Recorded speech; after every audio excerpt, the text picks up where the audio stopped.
Encounters with the Paranormal reveals personal stories of the supernatural. It was real. It did happen to us. This thing here that Adam Tillery drew, I did see that. You are not crazy. Welcome to Mike's Morning Mug. Today, almost everyone has a ghost story. Real stories, real people. So what am I talking about? I'm talking about Encounters with the Paranormal, both books, and why we are actually creating those here at Haunted Road Media. There's a couple of different reasons as to why, what the premise is behind this. And let me give you an idea. I'll just read you the back of the book because it really tells you the why. Real people, real stories. Read about haunted houses and vehicles, experiences during paranormal investigations, visits from relatives that have passed on, pets reacting to the paranormal, psychic experiences, and conversations with full-body apparitions. Encounters with the Paranormal reveals personal stories of the supernatural, exploring the realm beyond the veil through the eyes of a colorful cast of contributors. Real people, real stories. That's you. That's me. That's all of us. When I started Haunted Road Media a few years back, it was as a way to express the experiences that I'd had being involved with the paranormal. But it dates much farther back than those experiences that I had while investigating, while researching for the books, and all of that. It started when I was a child. I had a very, very profound shadow person experience when I was about 8 or 9 years old. In fact, that is detailed in this book, Encounters with the Paranormal. To quickly just sum up what had happened, I'd woken up in the middle of the night, and in the corner of my room, there was standing a shadow person. And I know we kind of throw that term around now, but think about this as a child. I'm not thinking the term shadow person. I'm thinking I'm waking up in the middle of the night and there's somebody in my room. Tall, dark, I can't make out any features. I'm thinking it's an intruder, somebody's broken into the house and they're in my room and they're going to do me some harm. So I try to scream. I can't. Nothing comes out of my mouth. My mouth opens, but nothing comes out. This shadow person approaches me, child trying to scream, and does something really strange. Crosses my arms across my body, then runs off down the hall into the linen closet of all places. Never see it again. And we stayed at that house for another several years.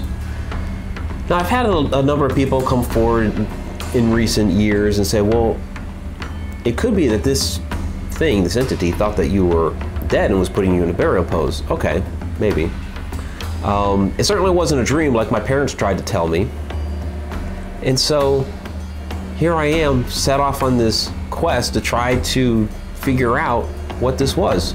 It wasn't sleep paralysis because I was able to move. My mouth open to try to scream, my arms crossed. I was able to turn my head to see the thing run off down the hall. It wasn't sleep paralysis, not to mention I've experienced sleep paralysis for real a couple times since then and had nothing to do with laying in bed, waking up in the middle of the night. Now, I didn't talk about that story for a number of years until I started getting a lot more heavily involved with the paranormal.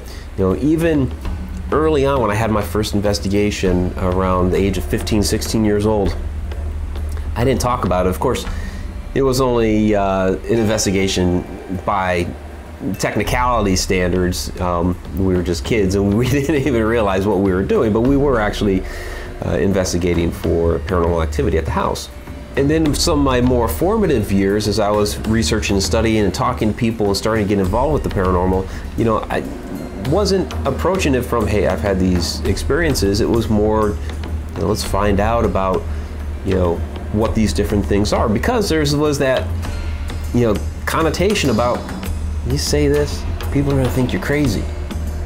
And that's something that we're trying to do here at Haunted Road Media through these types of books that we're publishing, is that we're collecting these stories from all kinds of people from all walks of life, some in the US, some international.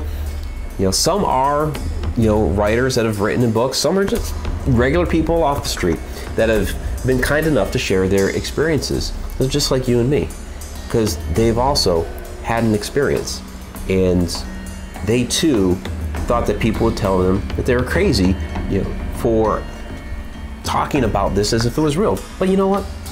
It was real. It did happen to us. This thing here that Adam Tillery drew, I did see that.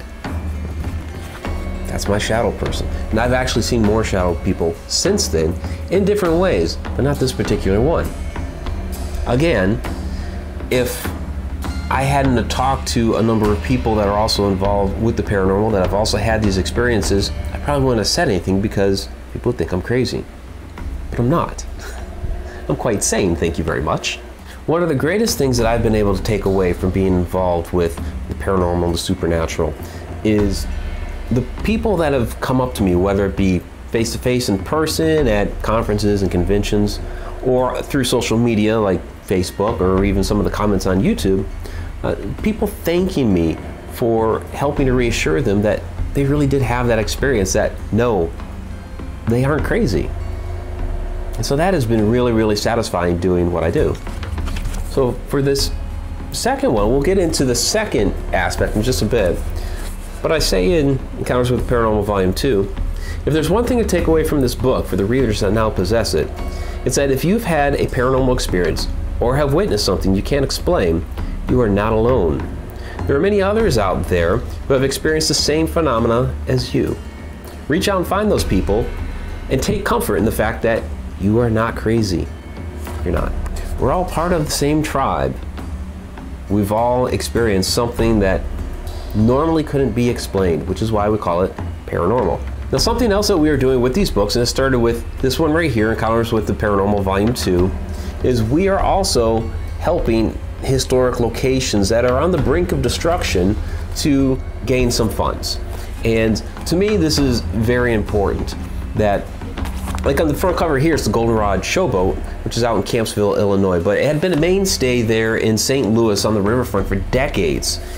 You know, it was the biggest and most luxurious showboat of its time, and now it's lying on the brink of destruction. Things were done last year to temporarily save it, and it seems like this year it's almost there again, where it's about to be destroyed. But part of the proceeds from this book are being donated to the Goldenrod Showboat to help its cause. And so our goal is to try to save it, to preserve it. These relics, these pieces of history, they'll be gone forever if somebody isn't there to save them. And you know, it's sad almost that there's a lot of people out there that have, you know, millions upon millions upon millions of dollars, and they could care less about it. But we care because we understand, you know, the history behind this, and how, you know, losing a piece of our past, it's also losing a piece of us. You know, of course, the Goldenrod is haunted, and if you've ever investigated it and become familiar with its spirits, you know, there's almost a relationship that you develop on there. Shauna talks about that quite a bit, her relationships that she has developed there on the Goldenrod Showboat with the spirits, specifically Captain Minky, if I could point at it right. Where do these spirits go if their home that they are staying in, for whatever reason that they're staying there, is gone? For locations like this, I don't want to find out. And it is another aspect of the paranormal to investigate and try to discover, but this is a home to so many people, both living and dead. Well, somebody of the living doesn't live there, but there's a piece of our hearts that get ingrained there that in a sense becomes like home. And like I said, it's a part of our history here in America, part of the fabric that we've grown out of over the years, a place where some of our ancestors came from that defined us along the way. So many times over the course of history, we forget these things. And now archaeologists of today are scrambling to find those pieces from the past that were lost to time that our ancestors back then didn't care to hold on to. And now so many of those answers are lost to time. But we have a chance to fix that in our own time and make sure that doesn't happen to so many of these different things, that they don't get forgotten, because otherwise they will. Since we can't take anything with us when we go, when we leave this physical world, I believe part of our job here is to pass things on to the next generation. And so that's a lot of what we're doing here at Haunted Road Media, is we are gathering information and putting it in a format that is accessible. All these things that we've written in Encounters with the Paranormal, all the videos that are out here on the Haunted Road Media channel, all the other books that I've written, you know, Ghosts of Maryland, Ghosts and Legends of Oklahoma, the Ghostorian Case Files, the Campfire Tales Midwest, all of that, I can't take it when I leave here. However, it's something that is getting passed on to others down the road. That information will always be available. These videos, as long as the internet doesn't blow up, will always be available. So part of what we're doing here at Haunted Road Media is passing on to the future generations the knowledge that we are acquiring now, so that it doesn't get forgotten, so that places like the Goldenrod will always live in history somewhere, so that your experiences with spirits and the paranormal and the supernatural won't get forgotten. They'll be remembered. And other generations can look back and say, hey, that happened to these people too. I'm not crazy. I can save a piece of history. So what we're doing this year is, yes, we're putting together a third one. Again, collecting stories from all of you, because after all, almost everyone has a ghost story. Now this third one, volume 3, is going to help the old Mineral Springs Hotel in Alton, Illinois. It's currently known as Mineral Springs Mall, but it used to be the Mineral Springs Hotel, built on top of course, in old Mineral Spring there. Our friends at It's Raining Zen, a fantastic metaphysical new age shop there in Mineral Springs, told us about how last year the building almost met the wrecking ball. Again, another piece of history that was about to be lost. Fortunately, they were able to save it. However, it's not out of the woods just yet, because it came so perilously close just a year ago.